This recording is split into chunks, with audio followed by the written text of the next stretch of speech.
यहाँ बिलासपुर में circuit house में कबड्डी एसोसिएशन के जिला एसोसिएशन का जो चुनाव हुआ उसमें लगभग 120 लोगों ने, जिसमें कि 70 से 80 कोचिस, डीपी, पीटी और क्लब के हमारे जो कबड्डी के क्लब से है, दूसरे क्लब से उनके पदाधिकारी और सीनियर हमारे कबड्डी के जो प्लेयर्स हैं वो लोग और दूसरे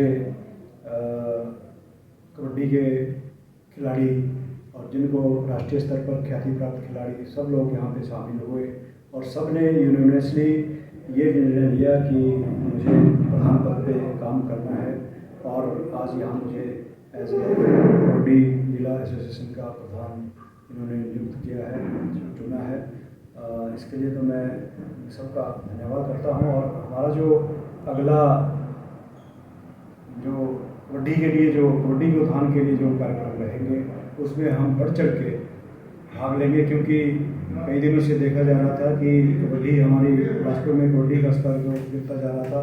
कभी कहीं बिना ट्रायल के टीमें जा रही थी और कभी बिना उससे टीमें जा रही थी। तो उस तरह की कोई नौबत न आए और बिना किसी कोई किसी के साथ राजनीतिक भेदभाव ना हो, किसी खिलाड़ी के साथ, किसी प्रतिभा, कबड्डी की प्रतिभा के साथ कोई भेदभाव ना हो, इसके लिए हमें काम करना होगा। जो हमारी कबड्डी की प्रतिभा है, जो हमारी खिलाड़ी है, जो कबड्डी से जुड़े हुए लोग हैं, जो कबड्डी के विशेषज्ञ लोग हैं, उन लोगों का सहयोग लेके कबड्डी को आगे बढ़ाएंगे और यही हमारा लक्ष्य रहेगा।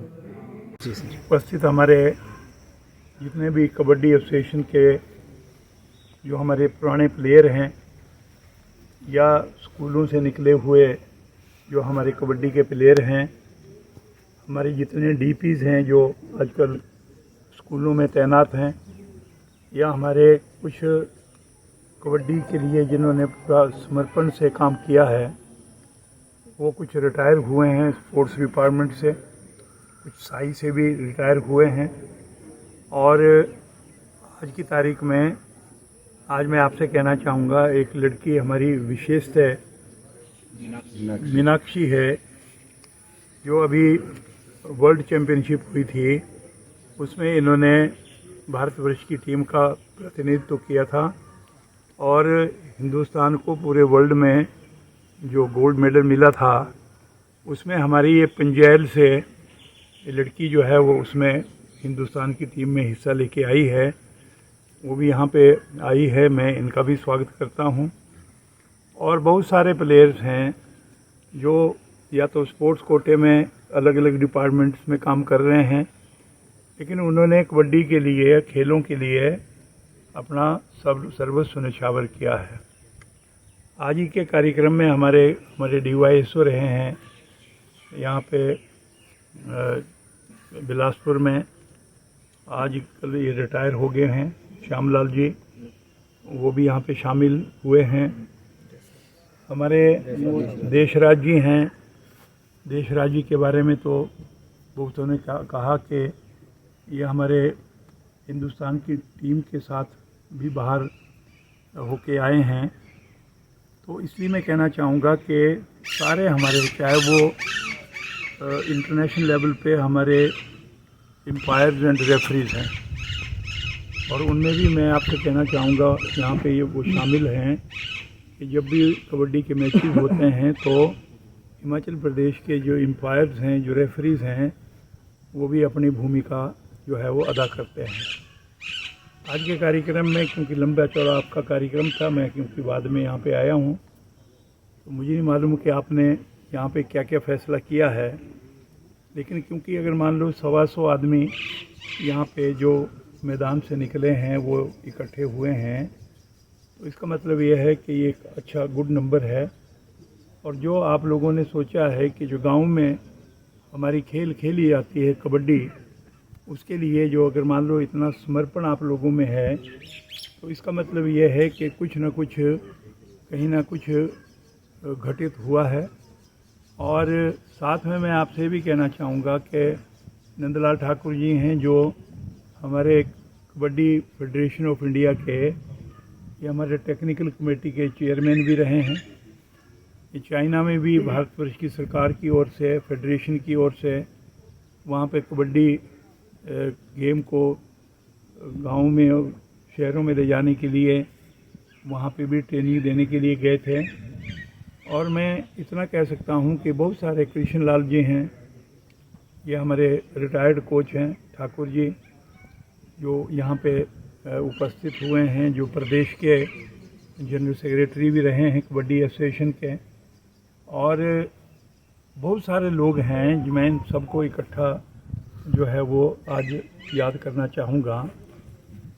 मैं आप लोगों से एक निवेदन करना चाहूँगा कि जहाँ तक कबड्डी का विषय है, ये आज लोगों को निरुत्साहित कर रहा है।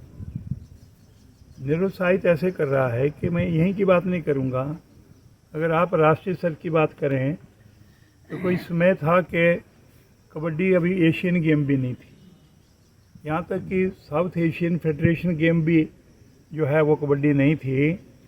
एक समय था कि कबड्डी गांव में खेली जाती थी, ज़्यादातर पाकिस्तान, बेंगलोर या हिंदुस्तान में कबड्डी का जो प्रचलन था। और बाद में मैं इतना कहना चाहूँगा कि कबड्डी फेडरेशन के माध्यम से ये गेम जो है वो बाहर गई। आज एशियन लेवल पे भी कबड्डी हो रही है, आज वर्ल्ड लेवल पे भी कबड्डी के मैचेस हो रहे हैं, चाहे वो लंदन में ही होते हैं। लेकिन आज कबड्डी को जो है वो लोग पहचानते हैं। वो कहीं सुंदरनगर में पहले खेलता था हमारे साथ, बाद में वो कहीं इंस्टीट्यूशन में चला गया। एक साई की एक यहाँ पे डिप्टी डायरेक्टर होती थी मिसेस शर्मा, वो यहाँ पे आई, चंडीगढ़ में थी, और उन्होंने इस हॉस्टल को बंद करने के लिए, इधर उधर करने के लिए लिख दिया था, लेकिन हमने उसका विरोध किया था। अब जो हुआ है, साई का हॉस्टल खुला है, स्पोर्ट्स डिपार्टमेंट का हॉस्टल खुला है, इसको कोई बदलने नहीं आएगा। और यही बात मैंने हमारे बिलासपुर के मंत्री है, मैंने उनसे भी करी है बात। यहाँ इसलिए मैं लेट आया क्योंकि मैं मंत्री जी से इसके बारे में उनको मैं अप टू डेट कर रहा था कि ये हुआ है।